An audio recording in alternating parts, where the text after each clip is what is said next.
The Columbia Broadcasting System and its affiliated stations present Orson Welles and the Mercury Theater on the air in The War of the Worlds by H.G. Wells.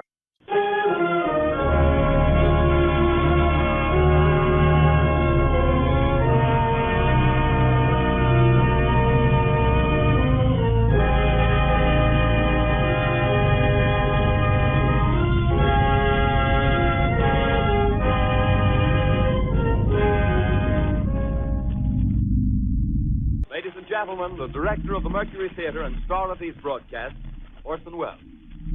We know now that in the early years of the 20th century, this world was being watched closely by intelligences greater than man's, and yet as mortal as his own. We know now that as human beings busied themselves about their various concerns, they were scrutinized and studied, perhaps almost as narrowly as a man with a microscope might scrutinize the transient creatures that swarm and multiply in a drop of water. With infinite complacence, people went to and fro over the earth about their little affairs, serene in the assurance of their dominion over this small, spinning fragment of solar driftwood, which by chance or design, man has inherited out of the dark mystery of time and space. Yet across an immense ethereal gulf, minds that are to our minds as ours are to the beasts in the jungle, intellects vast, cool, and unsympathetic, regarded this earth with envious eyes and slowly and surely drew their plans against us. In the 39th year of the 20th century came the Great Disillusionment. Near the end of October, business was better. The war scare was over. More men were back at work. Sales were picking up. On this particular evening, October 30th, the Crosley service estimated that 32 million people were listening in on radios. For the next 24 hours, not much change in temperature. A slight atmospheric disturbance of undetermined origin is reported over Nova Scotia, causing a low-pressure area to move down rather rapidly over the northeastern states, bringing a forecast of rain accompanied by winds of light gale force. Maximum temperature 66, minimum 48. This weather report comes to you from the Government Weather Bureau. We take you now to the Meridian Room in the Hotel Park Plaza in downtown New York, where you will be entertained by the music of Raymond Raquello and his orchestra.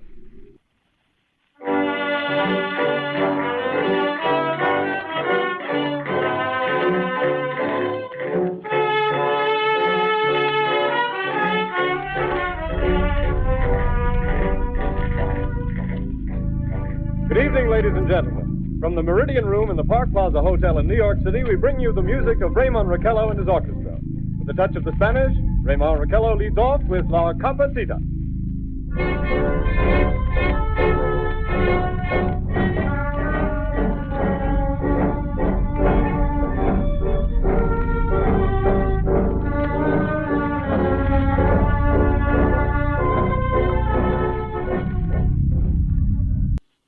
Ladies and gentlemen, we interrupt our program of dance music to bring you a special bulletin from the Intercontinental Radio News. At 20 minutes before 8 Central Time, Professor Farrell of the Mount Jennings Observatory, Chicago, Illinois, reports observing several explosions of incandescent gas occurring at regular intervals on the planet Mars. The spectroscope indicates the gas to be hydrogen and moving toward the Earth with enormous velocity.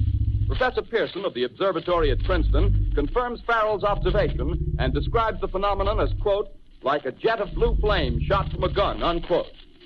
We now return you to the music of Raymond Raquello, playing for you in the Meridian Room of the Park Plaza Hotel, situated in downtown New York.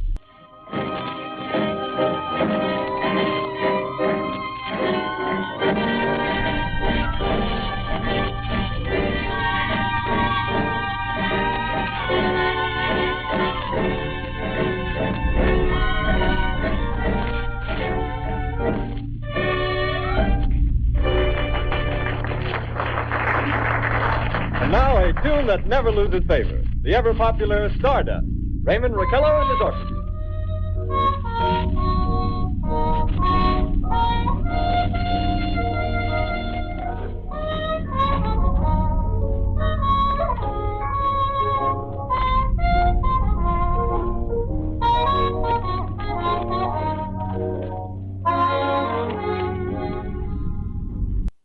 Ladies and gentlemen, following on the news given in our bulletin a moment ago, the Government Meteorological Bureau has requested the large observatories of the country to keep an astronomical watch on any further disturbances occurring on the planet Mars.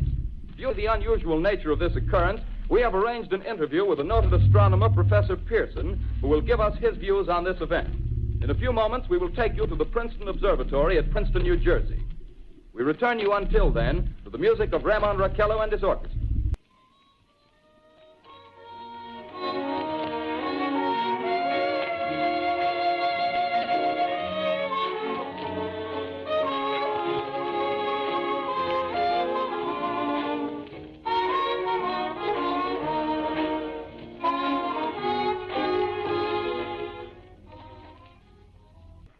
We are ready now to take you to the Princeton Observatory at Princeton, where Carl Phillips, our commentator, will interview Professor Richard Pearson, famous astronomer.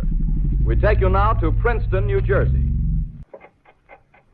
Good evening, ladies and gentlemen. This is Carl Phillips speaking to you from the observatory at Princeton. I'm standing in a large semicircular room, pitch black except for an oblong split in the ceiling. Through this opening, I can see a sprinkling of stars that cast a kind of frosty glow over the intricate mechanism of the huge telescope. The ticking sound you hear is the vibration of the clockwork. Professor Pearson stands directly above me on a small platform, peering through the giant lens. I'll ask you to be patient, ladies and gentlemen, during any delay that may arise during our interview.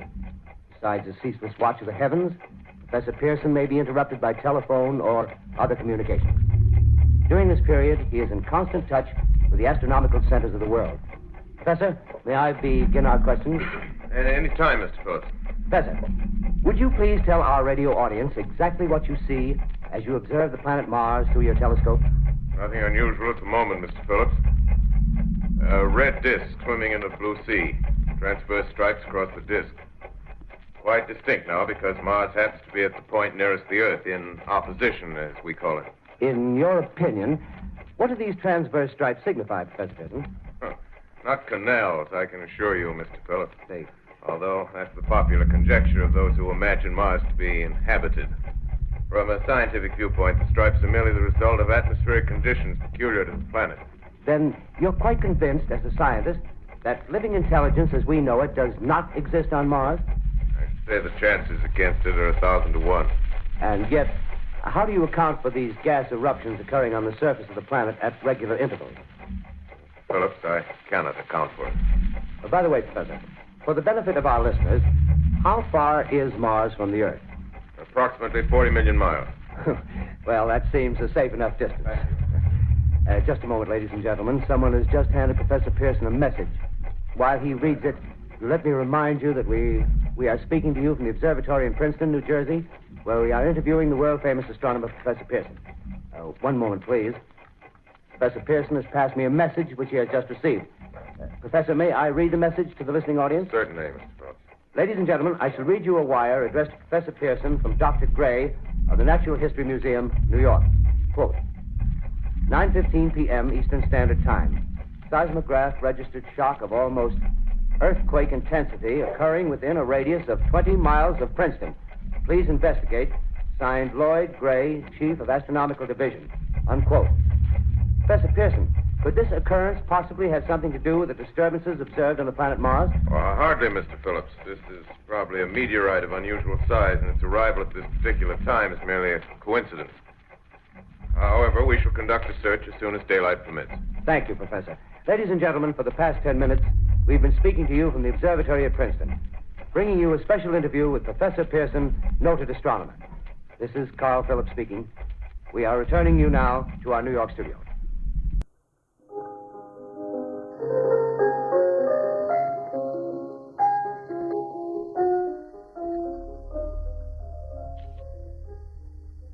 Ladies and gentlemen, here is the latest bulletin from the Intercontinental Radio News. Toronto, Canada.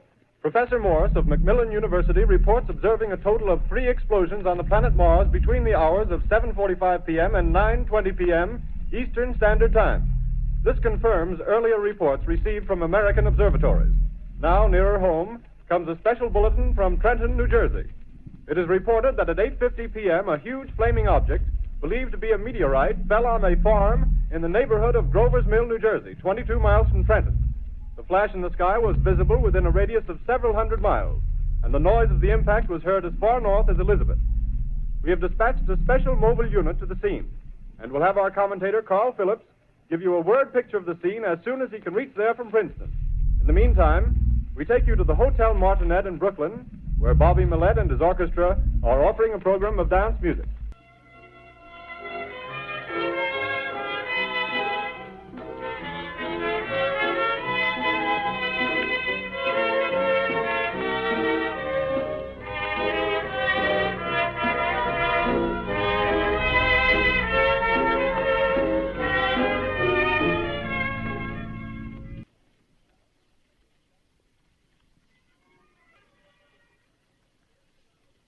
We take you now to Grover's Mill, New Jersey.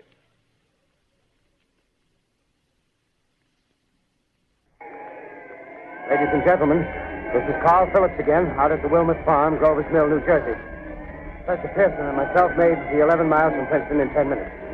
Well, I hardly know where to begin. To paint for you a word picture of a strange scene before my eyes, but something out of a modern Arabian Night. Well, I just got here. I haven't had a chance to look around yet. I guess that's it. Yes, I guess that's the thing directly in front of me. Half buried in a vast pit. Must have struck with terrific force. The ground is covered with splinters of a tree. It must have struck on its way down. But I can see the object itself doesn't look very much like a meteor. At least not the meteors I've seen. It looks more like a huge cylinder. Has a diameter of, what would you say, Professor Pearson? What's that? What would you say, what's the diameter of this? About 30 yards. About 30 yards. The metal on the sheath is, well, I've never seen anything like it. The color is sort of yellowish white. There's curious spectators now are pressing close to the object in spite of the efforts of the police to keep them back. Getting in front of my line of vision. Would you mind standing one side, please? While the police are pushing the crowd back. Here's Mr. Wilmot, owner of the farm here. He may have some interesting facts to add. Mr. Wilmot, would you please tell the radio audience as much as you remember of this rather unusual visitor that dropped in your backyard? Step closer, please. Ladies and gentlemen, this is Mr. Wilmot. Well, I was listening to the radio. Closer and louder, please. Pardon me? Louder, please, closer. Yes. I was listening to the radio and kind of drowsing. That professor fellow was talking about Mars, so I was half dozing and half... Yes, Mr. Wilmot, and then what happened? Well, as I was saying, I was listening to the radio, kind of halfway. Yes, Mr. Wilmot, and then you saw something. Well, not first off. I heard something. And what did you hear? A hissing sound like this. Kind of like a 4th of July rocket. Yes, then what? I turned my head out the window and would have sworn I was asleep and dreaming. Yes? I seen a kind of greenish streak and then zingo. Something smacked the ground, knocked me clear out of my chair. Well, were you frightened, Mr. Wilmot? Well, I ain't quite sure. I reckon I was kind of riled. Well, thank you, Mr. Wilmot. Thank you very much. Yeah, you want me to No, talk that's some quite more? all right. That's plenty. Ladies and gentlemen, you've just heard Mr. Wilmot, owner of the farm where this thing has fallen. I wish I could convey the atmosphere, the background of this fantastic scene. Hundreds of cars are parked in a field in back of us, and the police are trying to rope off the roadway leading into the farm, but it's no use. They're breaking right through. The car's headlights throw an enormous spotlight on the pit where the object's half buried. Now, some of the more daring souls now are venturing near the edge. The silhouettes stand out against the metal sheen. One man wants to touch the thing. He's having an argument with the policeman. Now, the policeman wins. Now, ladies and gentlemen, there's something I haven't mentioned in all this excitement, but it's becoming more distinct. Perhaps you've caught it already on your radio. Listen, please. Do you hear it? It's a curious humming sound that seems to come from inside the object. I'll move the microphone nearer. Here. Now, we're not more than 25 feet away. Can you hear it now? Professor Pearson. Yes, Mr. Brown. Can you tell us the meaning of that scraping noise inside the thing? Possibly the unequal cooling of its surface. I say, do you still think it's a meteor, Professor? I don't know what to think. The metal casing is definitely extraterrestrial. Not found on this Earth. Friction with the Earth's atmosphere usually tears holes in a meteorite. This thing is smooth, and you can see its cylindrical Just a minute. shape. Something's happening. Ladies and gentlemen, this is terrific. This end of the thing is beginning to flake off. The top is beginning to rotate like a screw, and the Thing must be hollow. He's moving. Keep back there. Keep back there. Keep those men back. Keep back there. Keep those idiots back. Shoot off. The top's loose. Look out there. Stand back. Ladies and gentlemen, this is the most terrifying thing I've ever witnessed. Wait a minute. Someone calling someone or something. I can see coming out of that black hole two luminous discs. The eyes, it might be a face, might be almost but heavens, something wriggling out of the shadow like a gray snake. Now it's another one, and another one, and another one. They look like tentacles to me. Oh, yeah, I can see the thing's body. Now it's large as a bear.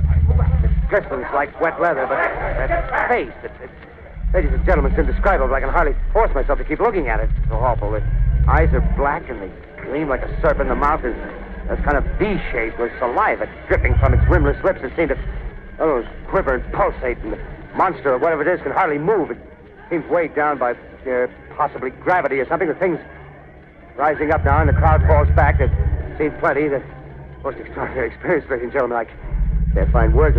Well, I'll pull this microphone with me as I talk. I'll have to stop the description until I can take a new position. Hold on, will you, please? I'll be right back in a minute.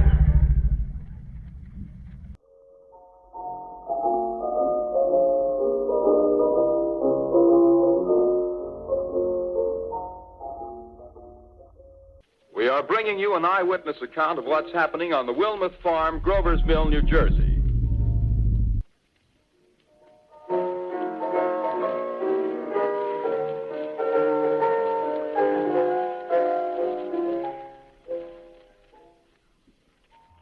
We now return you to Carl Phillips at Grover's Mill.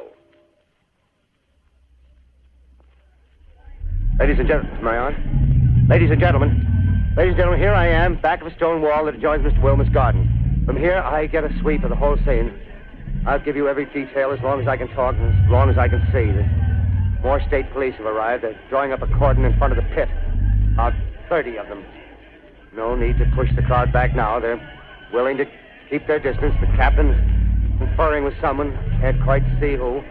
Oh, yes, I believe it's Professor Pearson. Yes, it is. Now they've parted, and the professor moves around one side, studying the object while the captain and two policemen advance with something in their hands. I can see it now. It's a white handkerchief tied to a pole. Flag of truce. If those preachers know what that means, what anything means. Wait a minute, something's happening. Humped shape is rising out of the pit. I can make out a small beam of light against a mirror. What's that? There's a jet of flame springing from the mirror, and it leaps right at the advancing men. It strikes them head on. Lord, they're turning into flames. Now the whole field's caught up by the woods, the barns, the gas tanks of the automobiles spreading everywhere. It's coming this way now, about 20 yards to my right. Ladies and gentlemen, due to circumstances beyond our control, we are unable to continue the broadcast from Grover's Mill. Evidently, there's some difficulty with our field transmission. However, we will return to that point at the earliest opportunity. In the meantime, we have a late bulletin from San Diego, California. Professor Indelkoffer, speaking at a dinner of the California Astronomical Society, expressed the opinion that the explosions on Mars are undoubtedly nothing more than severe volcanic disturbances on the surface of the planet. We continue now with our piano interlude.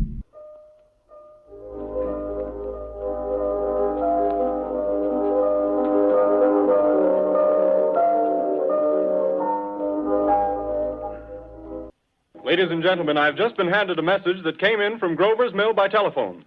Just one moment, please.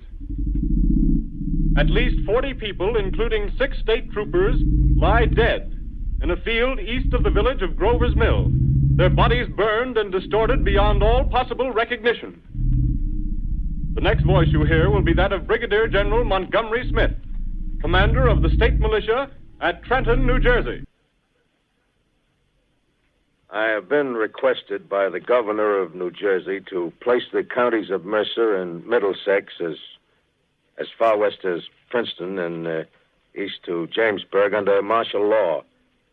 No one will be permitted to enter this area except by special pass issued by state or military authorities. 4 companies of state militia are proceeding from Trenton to Grover's Mill and will aid in the evacuation of homes within the range of military operations. Thank you. You have just been listening to General Montgomery Smith, commanding the state militia at Trenton. In the meantime, further details of the catastrophe at Grover's Mill are coming in. The strange creatures, after unleashing their deadly assault, crawled back in their pit and made no attempt to prevent the efforts of the firemen to recover the bodies and extinguish the fire. The combined fire departments of Mercer County are fighting the flames which menace the entire countryside. We have been unable to establish any contact with our mobile unit at Grover's Mill, but we hope to be able to return you there at the earliest possible moment. In the meantime, we take you to... Just one moment, please. Ladies and gentlemen, I have just been informed that we have finally established communication with an eyewitness of the tragedy. Professor Pearson has been located at a farmhouse near Grover's Mill, where he has established an emergency observation post.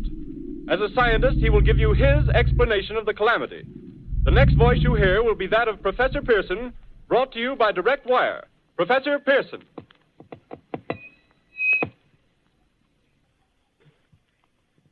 Of the creatures in the rocket cylinder at Grover's Mill, I can give you no authoritative information, either as to their nature, their origin, or their purposes here on Earth.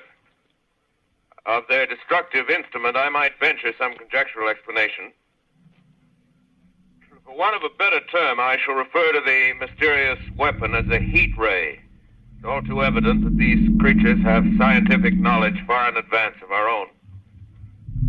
It's my guess that in some way they are able to generate an intense heat in a chamber of practically absolute non-conductivity. This intense heat they project in a parallel beam against any object they choose by means of a polished parabolic mirror of unknown composition, much as the mirror of a lighthouse projects a beam of light. That is my conjecture of the origin of the heat ray. Thank you, Professor Pearson. Ladies and gentlemen, here is a bulletin from Trenton. It is a brief statement informing us that the charred body of Carl Phillips has been identified in a Trenton hospital.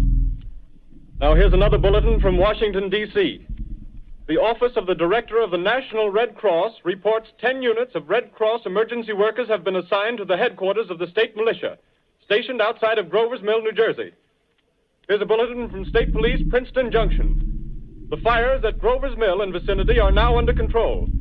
Scouts report all quiet in the pit, and there is no sign of life appearing from the mouth of the cylinder.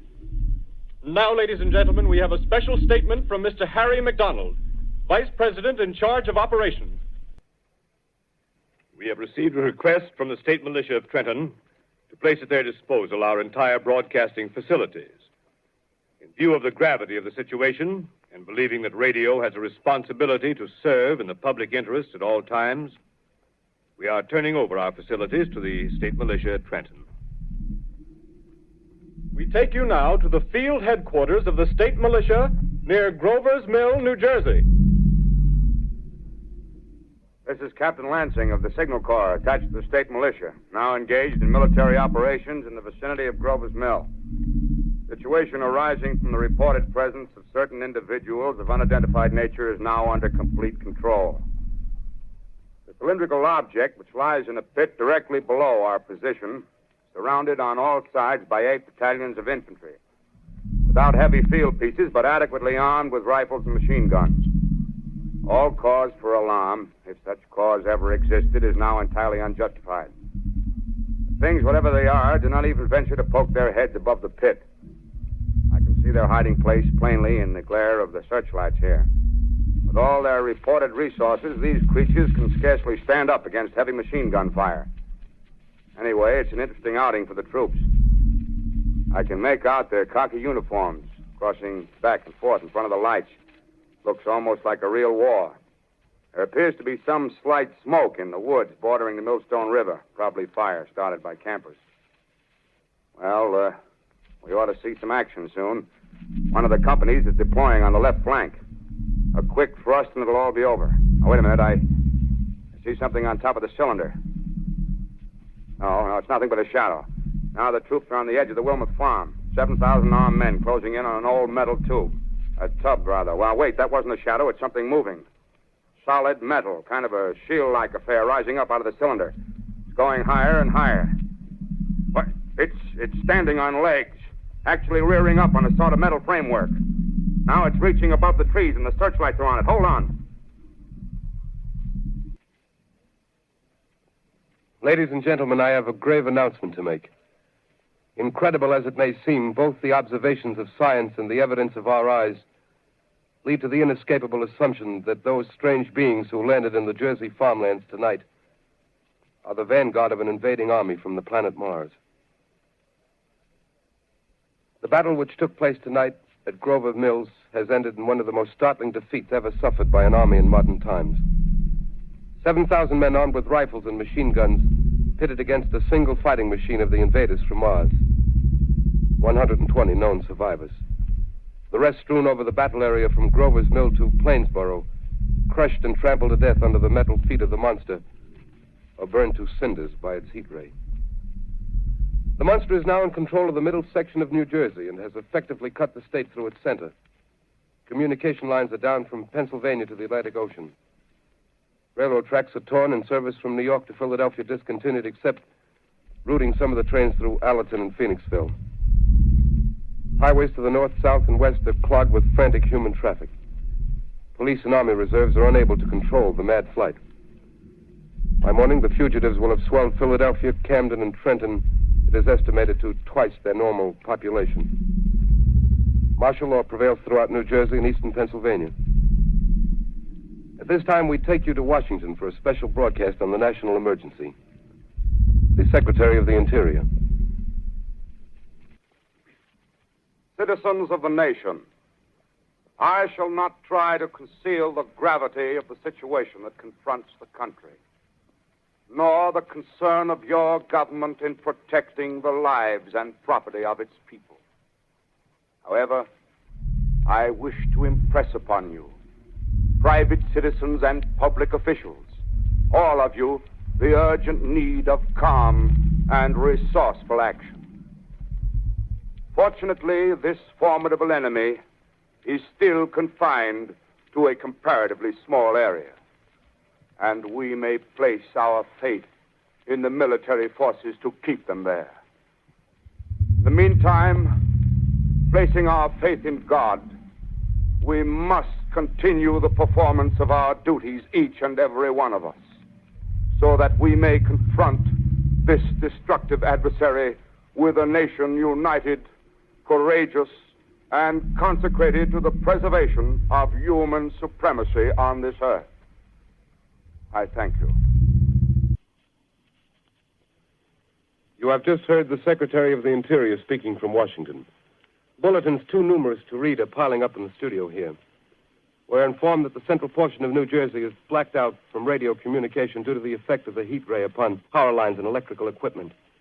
Here's a special bulletin, New York.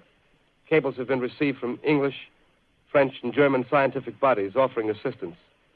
Astronomers report continued gas outbursts at regular intervals on the planet Mars. The majority voiced the opinion that the enemy will be reinforced by additional rocket machines. There have been several attempts made to locate Professor Pearson of Princeton, who has observed Martians at close range. It is feared he was lost in the recent battle. Langham Field, Virginia. Scouting planes report 3 Martian machines visible above treetops, moving north toward Somerville with population fleeing ahead of them. The heat ray is not in use, although advancing at express train speed, invaders pick their way carefully. They seem to be making a conscious effort to avoid destruction of cities and countryside. However, they stop to uproot power lines, bridges, and railroad tracks. Their apparent objective is to crush resistance, paralyze communication, and disorganize human society. Here is a bulletin from Basking Ridge, New Jersey. Coon hunters have stumbled on a second cylinder similar to the first, embedded in the great swamp 20 miles south of Morristown. Army field pieces are proceeding from Newark to blow up the second invading unit before the cylinder can be opened and the fighting machine rigged. They are taking up a position in the foothills of Watchung Mountains. Another bulletin from Langham Field, Virginia. Scouting planes report enemy machines, now 3 in number, increasing speed northward, kicking over houses and trees in their evident haste to form a conjunction with their allies south of Morristown. Machines also sighted by telephone operator east of Middlesex within 10 miles of Plainfield. Here's a bulletin from Winston Field, Long Island. A fleet of Army bombers carrying heavy explosive flying north in pursuit of enemy. Scouting planes act as guides. They keep the speeding enemy in sight. Just a moment, please, ladies and gentlemen. We've run special wires to the artillery line and adjacent villages to give you direct reports in the zone of the advancing enemy. First, we take you to the battery of the 22nd Field Artillery, located in the Watchung Mountains. Range 32 meters. 32 meters. Direction 39 degrees. 39 degrees. Fire. 140 yards to the right, sir. Shift range 31 meters. 31 meters. Projection 37 degrees. 37 degrees. Fire.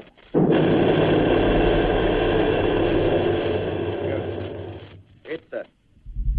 Got the tripod of one of them. They're stopped. The others are trying to repair it. Quick, get the range. Shift 30 meters. 30 meters. Projection 27 degrees. 27 degrees. Fire.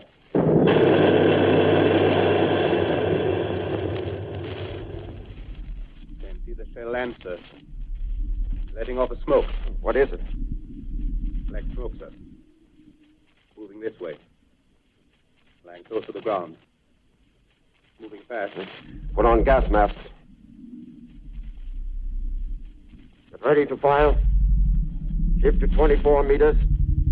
24 meters. Projection 24 degrees.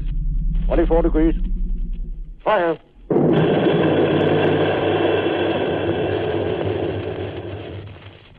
Still can't see, sir. Smoke's coming nearer. Get the range. 30 feet. Meters. 23 meters. 23 meters. Projection 22 degrees.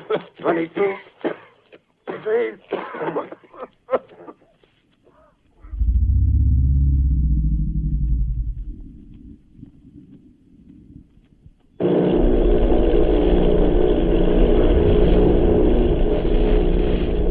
Army bombing plane B-843 off Bayonne, New Jersey. Lieutenant Volt, commanding 8 bombers, reporting to Commander Fairfax, Langham Field.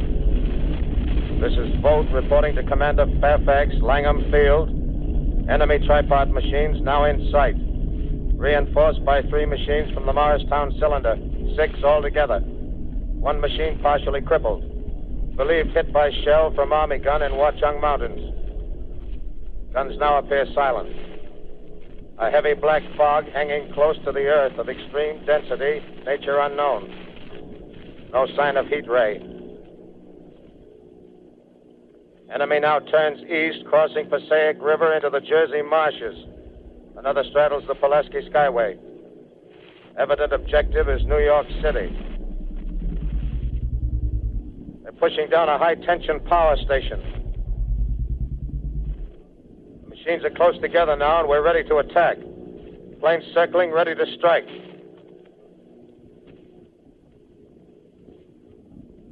A 1,000 yards, and we'll be over the first.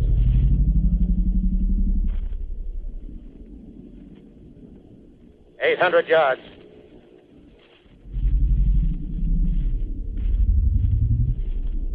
600.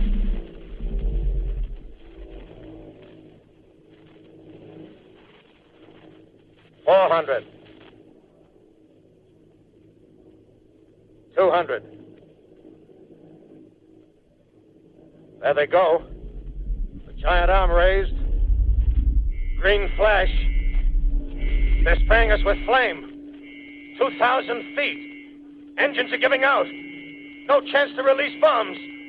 Only one thing left. Drop on them, plane and all. We're diving on the first one. Now the engine's gone. 8.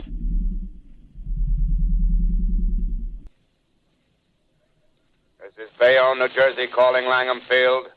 This is Bayonne, New Jersey, calling Langham Field. Come in, please. This is Langham Field. Go ahead. 8 Army bombers in engagement with enemy tripod machines over Jersey Flats. Engines incapacitated by heat ray. All crashed. 1 enemy machine destroyed. Enemy now discharging heavy black smoke in direction of... This is Newark, New Jersey. This is Newark, New Jersey. Warning. poisonous black smoke pouring in from Jersey marshes. Reaches South Street. Gas masks useless. Urge population to move into open spaces. Automobiles use routes 7, 23, 24. Avoid congested areas. Smoke now spreading over Raymond Boulevard.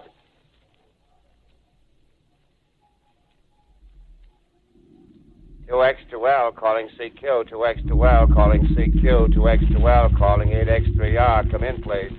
This is 8X3R coming back at 2X2L. How's reception? K, please. Where are you, 8X3R? What's the matter? Where are you?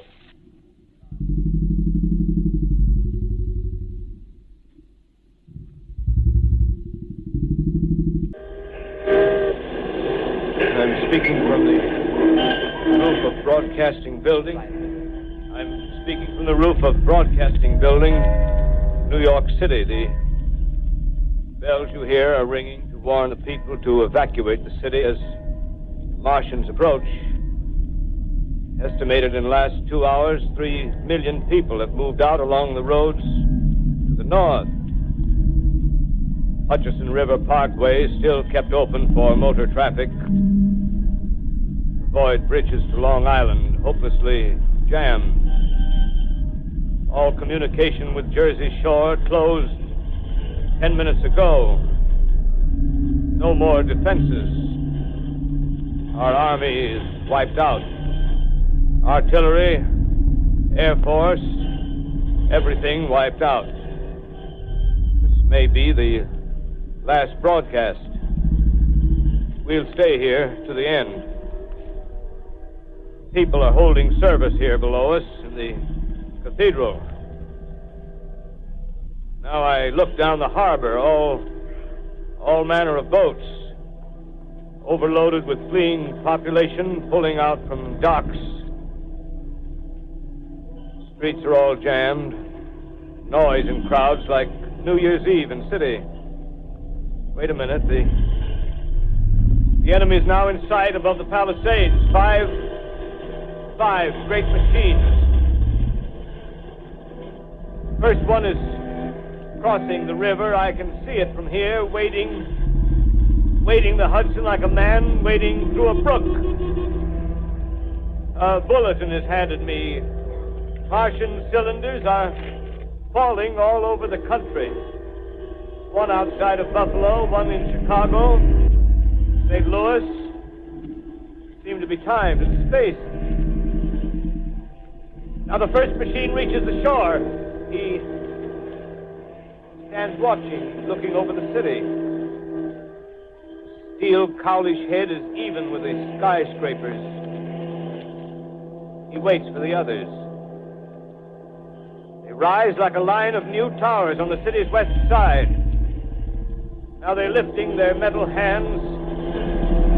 This is the end now. Smoke comes out, black smoke drifting over the city. People in the streets see it now. They're running toward the East River, thousands of them, dropping in like rats. Now the smoke's spreading faster. It's reached Times Square. People are trying to run away from it, but it's no use. They're falling like flies. Now the smoke's crossing 6th Avenue, 5th Avenue. 100 yards away. It's 50 feet.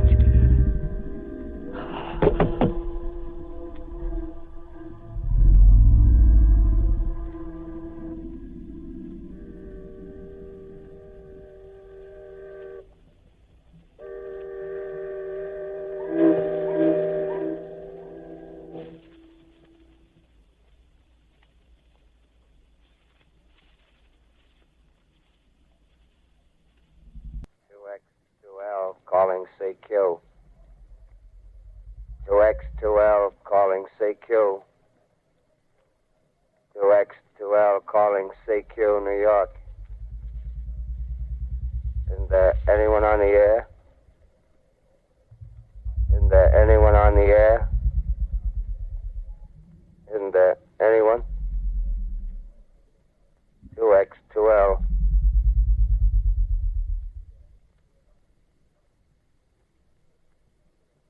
are listening to a CBS presentation of Orson Welles and the Mercury Theater on the Air in an original dramatization of The War of the Worlds by H.G. Wells. The performance will continue after a brief intermission. This is the Columbia Broadcasting System. The War of the Worlds by H.G. Wells, starring Orson Welles and the Mercury Theater on the Air.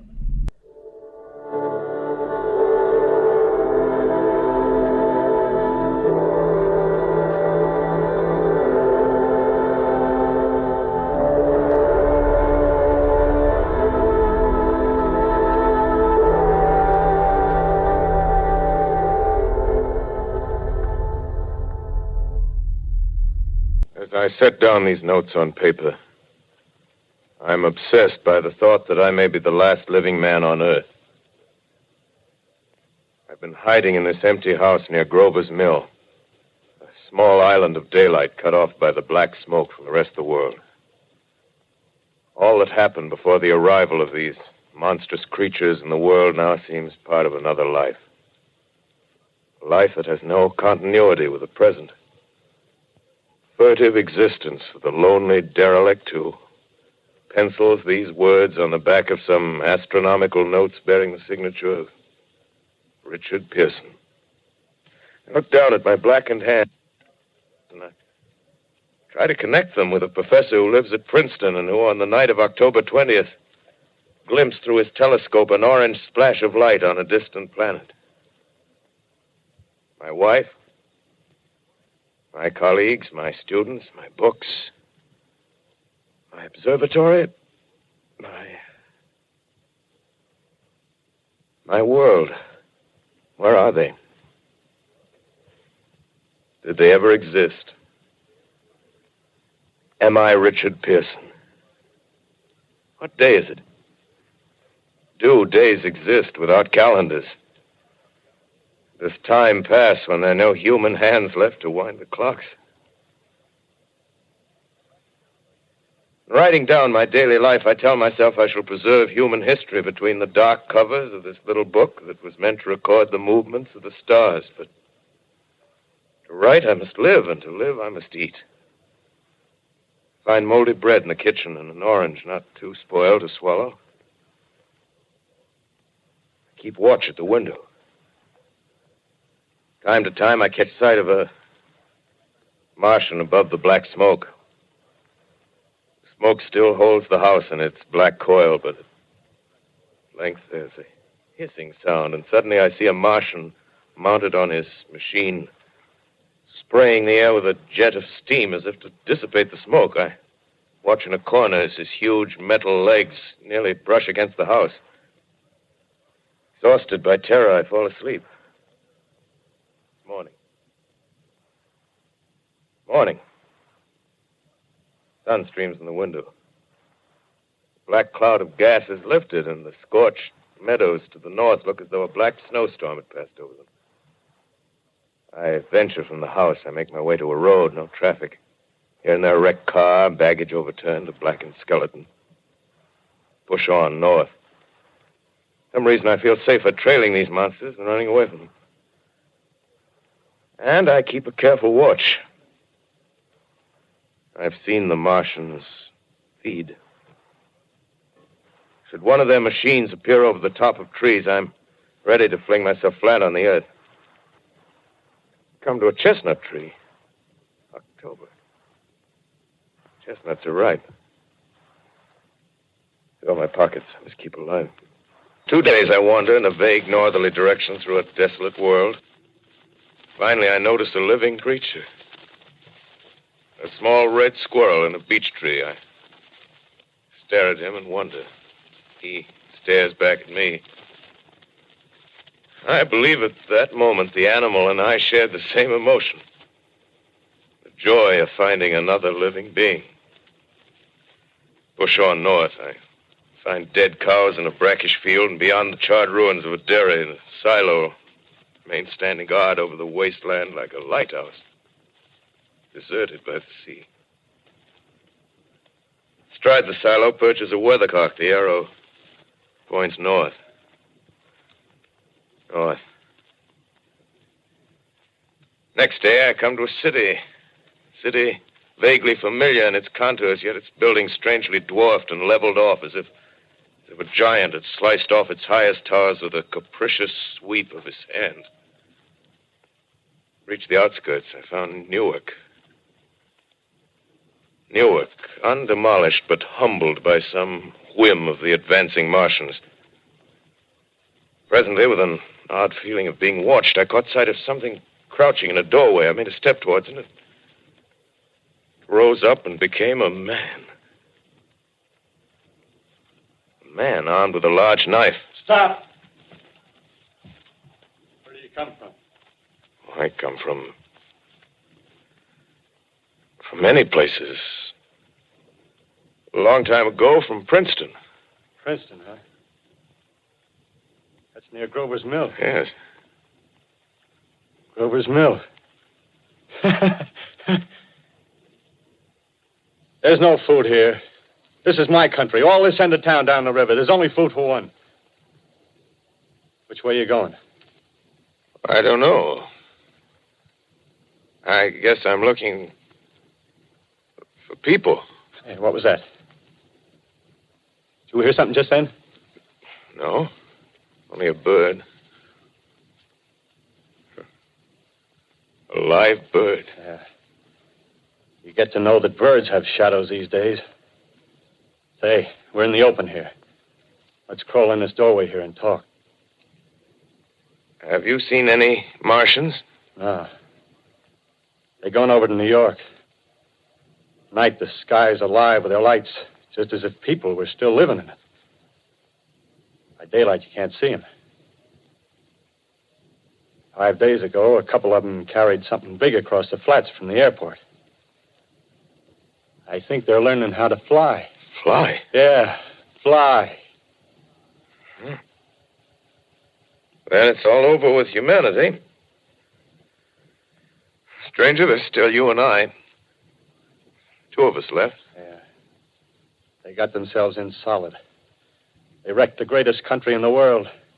Those green stars, they're probably falling somewhere every night. They've only lost one machine. There isn't anything to do. We're done. We're licked. Where were you? You're in a uniform. Yeah, what's left of it. I was in the militia. National Guard. That's good. There wasn't any war. Any more than there's war between men and ants. Yes, but we're eatable ants. I found that out. What'll they do to us? I thought it all out. Right now, we're caught as we're wanted. A Martian only has to go a few miles to get a crowd on the run. But they won't keep on doing that. They'll begin catching us systematic, like keeping the best and storing us in cages and things. They haven't begun on us yet. Not begun? Not begun. All that's happened so far is because we don't have sense enough to keep quiet. Bothering them with guns and such stuff and losing our heads and rushing off in crowds. No, instead of our rushing around blind, we got to fix ourselves up according to the way things are now. Cities, nations, civilization, progress. Yes, but if that's so, what is there to live for? Well, there won't be any more concerts for 1,000,000 years or so, and no nice little dinners at restaurants. If it's amusement you're after, I guess the game's up. What is there left? Life, that's what. I want to live. Yeah, and so do you. We're not going to be exterminated. And I don't mean to be caught either. Tamed and fattened and bred like an ox. What are you going to do? I'm going on. Right under their feet. I got a plan. We men as men, we're finished. We don't know enough. We got to learn plenty before we get a chance. We've got to live and keep free while we learn, see? I've thought it all out, see? Well, tell me the rest. Well, it isn't all of us that are made for wild beasts. That's what it got to. That's what it got to be. That's why I watched you. Watched you. All those little office workers that used to live in these houses. They be no good. They haven't any stuff in them. They used to run off to work. I've seen hundreds of them running to catch their commuter's train in the morning, afraid they'd get canned if they didn't. Running back at night, afraid they wouldn't be in time for dinner. Lives insured and a little invested in case of accidents. Yeah, and on Sundays, worried about the hereafter. Well, the Martians, they'll be a godsend for those guys. Nice, roomy cages, good food, careful breeding, no worries. Yeah, after a week or so of chasing around the fields on empty stomachs, they'll come and be glad to be caught. You've thought it all out, haven't you? Sure, you bet I have. That isn't all. These Martians are going to make pets of some of them. Train them to do tricks. Who knows, get sentimental over the pet boy who grew up and had to be killed. Yeah, and some, maybe, they'll train to hunt us. Oh, no, it's impossible. Yes, they will. There's men who do it gladly. If one of them ever comes after me, by... In the meantime, you and I and others like us, where are we to live when the Martians own the Earth? I got it all figured out. We'll live underground. I've been thinking about the sewers. Under New York, there are miles and miles of them. The main ones, they're big enough for anybody. Then there's cellars, vaults, underground storerooms, railway tunnels, subways. You begin to see, huh? We'll get a bunch of strong men together. No weaklings. That rubbish, out. As you meant me to go. All right. Give you a chance, didn't I? Won't quarrel about that. Go on. Well, we got to make safe places for us to stay in, see? Get all the books we can. Science books. That's where men like you come in, see? We raid the museums. We'll even spy on the Martians. May not be so much we have to learn before... Listen. Just imagine this. 4 or 5 of their own fighting machines suddenly start off. Heat rays right and left. Not a Martian in them. Not a Martian in them, see? But men. Men who've learned the way how. May even be in our time. Gee. Imagine having one of them lovely things with its heat ray wide and free. We'd turn it on Martians. We'd turn it on men. We'd bring everybody down on their knees. That's your plan. Yeah. You. Me. A few more of us. We'd own the world. I see. Hey. Hey, what's the matter? Where are you going? Not to your world. Bye, stranger. Well, after parting with the artilleryman, I came at last to the Holland Tunnel, entered that silent tube, anxious to know the fate of the great city on the other side of the Hudson. Cautiously, I came out of the tunnel and made my way up Canal Street. Reached 14th Street, and there again were black powder and several bodies and an evil, ominous smell from the gratings of the cellars of some of the houses. I wandered up through the 30s and 40s, stood alone on Times Square, caught sight of a lean dog running down 7th Avenue with a piece of dark brown meat in his jaws and a pack of starving mongrels at his heels. Made a wide circle around me as though he feared I might prove a fresh competitor. Walked up Broadway in the direction of that strange powder, past silent shop windows, displaying their mute wares to empty sidewalks. Past the Capitol Theater, silent, dark. Past a shooting gallery where a row of empty guns faced an arrested line of wooden ducks. Near Columbus Circle, I noticed models of 1939 motor cars in the showrooms facing empty streets. Over the top of the General Motors building, I watched a flock of black birds circling in the sky. Hurried on. Suddenly, I caught sight of the hood of a Martian machine, standing somewhere in Central Park, gleaming in the late afternoon sun. An insane idea. I rushed recklessly across Columbus Circle and into the park. I climbed a small hill above the pond at 60th Street, and from there I could see standing in a silent row along the mall 19 of those great metal titans, their cowls empty, their steel arms hanging listlessly by their sides. I looked in vain for the monsters that inhabit those machines. Suddenly, my eyes were attracted to the immense flock of black birds that hovered directly below me. They circled to the ground. And there before my eyes, stark and silent, lay the Martians with the hungry birds pecking and tearing brown shreds of flesh from their dead bodies. Later, when their bodies were examined in laboratories, it was found that they were killed by the putrefactive and disease bacteria against which their systems were unprepared. Slain, after all, man's defenses had failed by the humblest thing that God, His wisdom, has put upon this earth. Before the cylinder fell, there was a general persuasion that through all the deep of space, no life existed beyond the petty surface of our minute sphere. Now we see further. Dim and wonderful is the vision I've conjured up in my mind of life spreading slowly from this little seedbed of the solar system throughout the inanimate vastnesses of sidereal space. But it's a remote dream. Maybe that the destruction of the Martians is only a reprieve to them and not to us.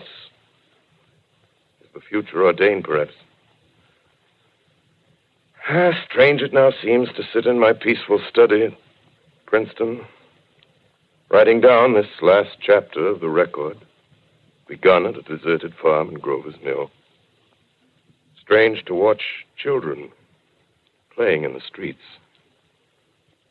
Strange to see young people strolling on the green where the new spring grass heals the last black scars of a bruised earth. Strange to watch the sightseers enter the museum where the dissembled parts of a Martian machine are kept on public view. Strange when I recall the time when I first saw it. Bright and clean-cut, hard and silent under the dawn of that last great day.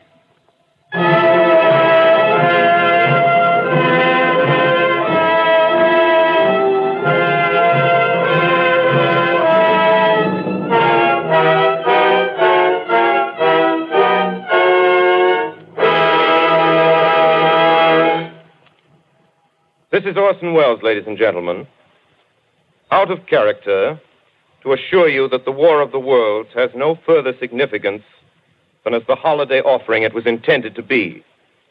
The Mercury Theater's own radio version of dressing up in a sheet and jumping out of a bush and saying boo. Starting now, we couldn't soap all your windows and steal all your garden gates by tomorrow night, so we did the best next thing. We annihilated the world before your very ears and utterly destroyed the CBS. You will be relieved, I hope, to learn that we didn't mean it and that both institutions are still open for business. So goodbye, everybody, and remember, please, for the next day or so, the terrible lesson you learned tonight. That grinning, glowing, globular invader of your living room is an inhabitant of the pumpkin patch, and if your doorbell rings and nobody's there, that was no Martian. It's Halloween.